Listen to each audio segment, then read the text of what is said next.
نحمدہ ونصلی علی رسولہ الکریم اما بعد فاعوذ باللہ من الشیطان الرجیم بسم اللہ الرحمن الرحیم۔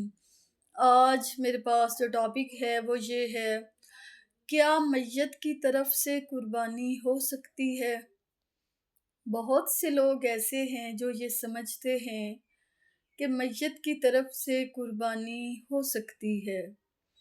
اس لیے بڑی قربانی جیسے گائے یا اونٹ،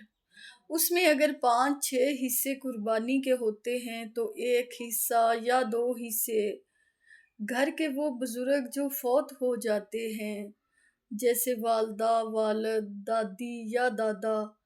تو ان کی طرف سے بھی قربانی میں ایک حصہ یا 2 حصے ڈال دیے جاتے ہیں، اور یہ سمجھتے ہیں کہ جو لوگ فوت ہو گئے ہیں ان کی طرف سے بھی قربانی ہو سکتی ہے۔ تو ایسا نہیں ہے، جو لوگ فوت ہو جائیں ان کی طرف سے قربانی نہیں ہو سکتی، ان کی طرف سے صدقہ ہوتا ہے۔ عبداللہ بن مبارک جو امام ابو حنیفہ کے شاگرد ہیں، وہ کہتے ہیں کہ میت کی طرف سے قربانی نہیں ہو سکتی، میت کی طرف سے صدقہ ہوتا ہے۔ اور اگر کوئی شخص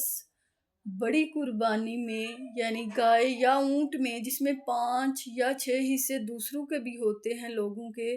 تو اس میں 1 یا 2 حصہ میت کی طرف سے ڈال دیتا ہے، یعنی کہ گھر کے وہ بزرگ جو فوت ہو چکے ہیں، والدہ، والد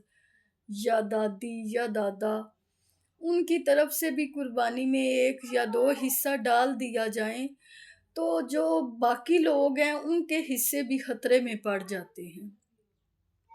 تو اس لیے میت کی طرف سے قربانی نہیں ہوتی،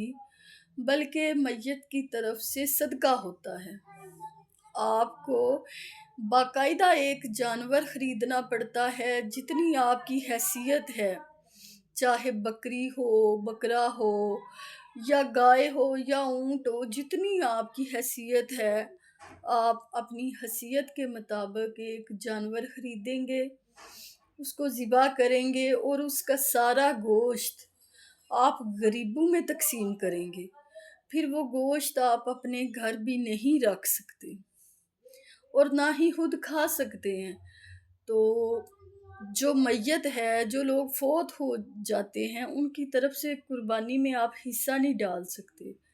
ہاں، اگر اولاد ہے پیچھے تو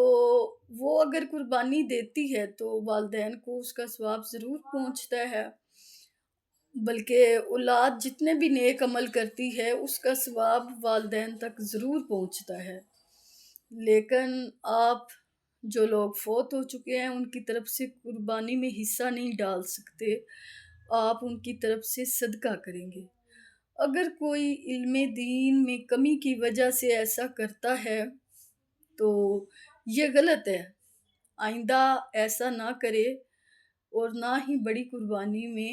جو لوگ فوت ہو چکے ہیں ان کی طرف سے قربانی میں، بڑی قربانی میں حصہ ڈالے۔